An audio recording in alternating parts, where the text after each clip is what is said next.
And of course, then that necessitated a movement that I had to defend myself in a means of trying to recapture my position, my employment in this era, which, as a result of assistance from Brother Cunningham and from local organizations and some of the organizations that already existed, such as the NAACP, but then there was organizations here in the county that Cunningham was affiliated with, and which we organized later on, that was responsible for supporting me for 10 years during the time that I was unemployed, directly unemployed, so far as the Board of Education was concerned. Okay, Mr. Williams. Yes. Go back to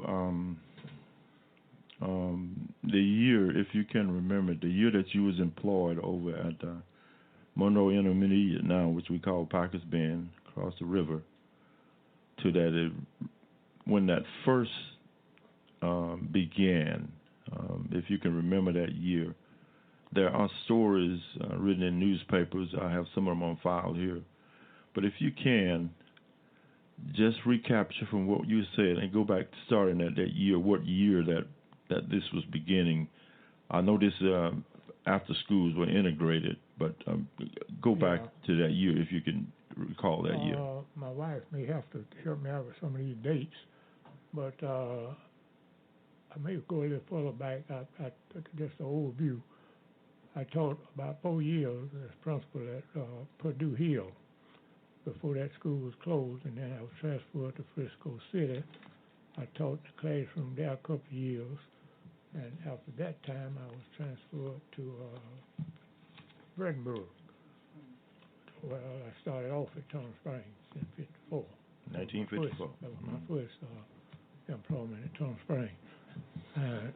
After all that, then I was transferred over to Lower Peachtree, which I served until such time that I was, well, I mentioned Brandenburg and Purdue Hill.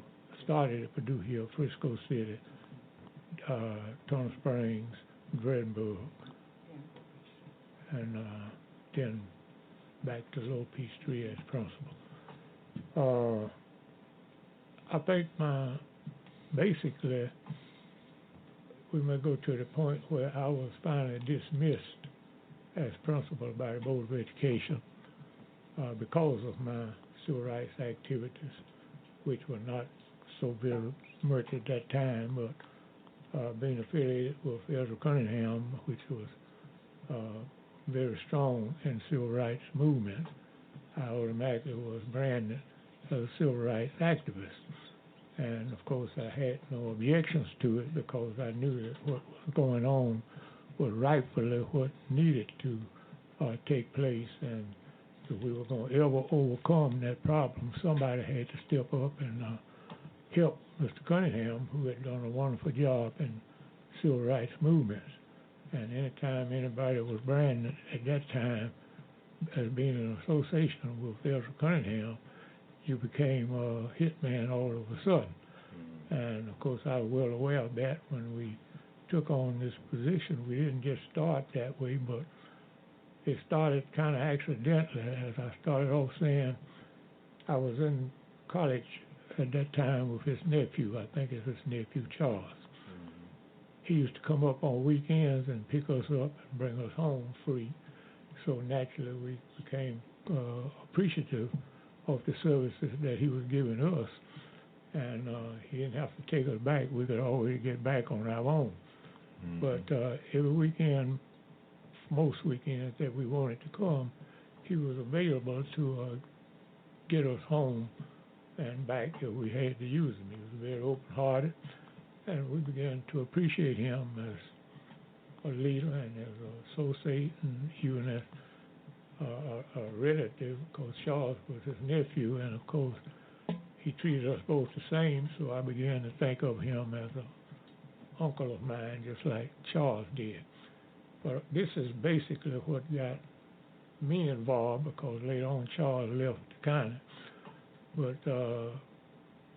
when I graduated from college and got a job here, began to still affiliate, associate with Israel, because I recognized that what he was doing was worthwhile, and it was certainly something that was uplifting my people, not only in Monroe County, but in the state of Alabama and in the South. So this is basically what got me involved into the civil rights movement. And as a result of my affiliation with him, and as I mentioned, that we started off teaching at Tunnel Springs, and of course, at that time, it was just not popular for a teacher or a person employed by the Board of Education to be active in the NAACP and other civil rights organizations. But at the same time, we never let that deter us, because we knew the value of what those organizations could do toward moving our people forward. So we naturally participated, and of course, as expected, we eventually lost our job as a result of that.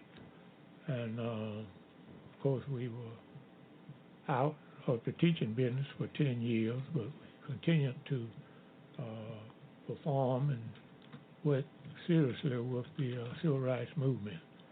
And of course, we filed a suit against the Board of Education for the unemployment. And after 10 years of unemployment, our suit was considered, and the court ruled in our favor. And of course, we were paid for 10 years, back pay, and reemployed and given a position as principal in Monroe County, which we served diligently for the rest of our active term, and we retired as a principal in this county. And life in general was at first difficult. My wife and family was very close, and we worked as a team, and we were able to survive. She, of course, had a perfect job and helped and took care of many of the obligations that we had. And we fortunately, and thank God for that, we never lost any property or any funds or anything that we had so far as making a decent living was concerned. And we had owned a couple of houses and lots, which we still maintain until this day. And it was a blessing from God and assistance from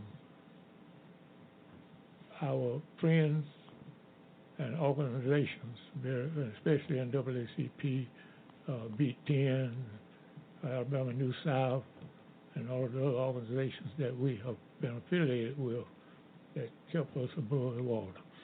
And we're grateful for our opportunity to have had an opportunity, rather, to work with Brother Cunningham, because he was truly the backbone of the civil rights movement in Monroe County in particular. Ms. Williams, in your relationship, being supportive of Mr. Williams, give us a little taste of what that was like to know that dealing and fighting in the issues of civil rights. I'm going back to Mr. H.B. Williams, third from the left here in the picture, where he was activist in the first civil rights NAACP organization here at Monroe County. That was back in 1963.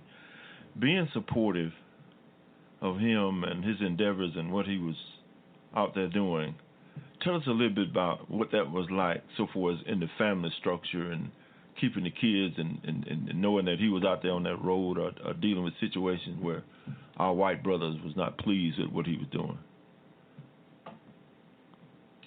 Going back to those days, I say, it wasn't easy. It was never easy. But we had a close relationship with God.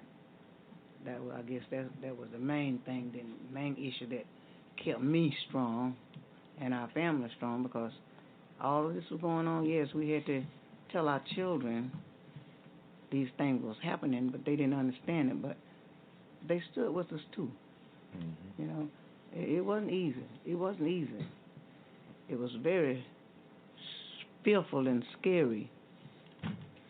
A lot of people don't believe that because working with civil rights is a dangerous game to me. And you don't know when they're coming after you. The one thing that came to my mind, but we stuck together. We had to stick together because it was a promise that whatever my husband went through, we had to live through it. Whether we done without a lot of things, of course, you know, but that was part of the movement. Mm-hmm. We had to suffer. Yes, we did. It wasn't easy, but like he was saying, we had a lot of good friends that came to our rescue and helped us while we were going through our struggle, and our parents was right there for us too. And that's another thing that really helped us, that they were there for us. Mm-hmm. They never turned their backs on us. They were scared like everybody else, you know, but in our overall, we discussed it. We had to discuss a lot of time. I was not told of things that was happening, but sometimes I get it from other people. Mm-hmm. But then I had to, you know, ponder it in my heart, as the Bible said, until it blew over. Mm-hmm. But the one thing that kept us there, we knew that one day this thing would be over, which it will never be over now, you know, because it's still moving today. Mm-hmm. And to me, I feel like it's worse, but we are not by ourselves anymore. But like everybody's involved in this movement thing, so we hanging in there and we have had a lot of prayers and stand on God's side, and that's what kept me strong. In 1950, when the state of Alabama outlawed the NAACP, can either one of you, especially you, Mr. William, talk about that, the fact that you all had established the NAACP chapter, and you all, this picture that we looked at earlier was taken over there in Packers Bend, which was across the river. Can you remember in 1950 what that was like, knowing that you all were part of an organization that the state of Alabama had outlawed? Well, yes, it really was a problem, but then on the other hand, it just created a detour type of program that we had. We realized that even though it wasn't illegal that operating in the state, but it had established a mindset, and particularly with Harold Cunningham and Frank Marshall and James Marshall and several others of our leaders, Lil Bumpers and a bunch of them over in the Packers Bend area, that we realized that with the name of the NAACP or not, we had personal obligations to carry on as if it was still in existence. And it didn't really stop our activity. It just stopped us probably for a moment from using the name of the NAACP. But in our hearts, we knew that we were still operating, we were still functioning, we still were doing the things that was necessary to do to keep our people officially organized and working in the various communities all over the county. And even like I said, we not could have operated under the name, but we still kept the activities going. We had groups like Monroe County Leadership Action Committees, Beatrice Action Committee, and various different other committees that were born out of the fact that the county and state had kind of abandoned the NAACP, but in our hearts, we still were NAACP, and our activities were still motivated in the same way that it had always been when it comes to the operation of civil rights, because we knew that things were not what they should have been, and that unless somebody stepped forward and started a movement, then it would never get better.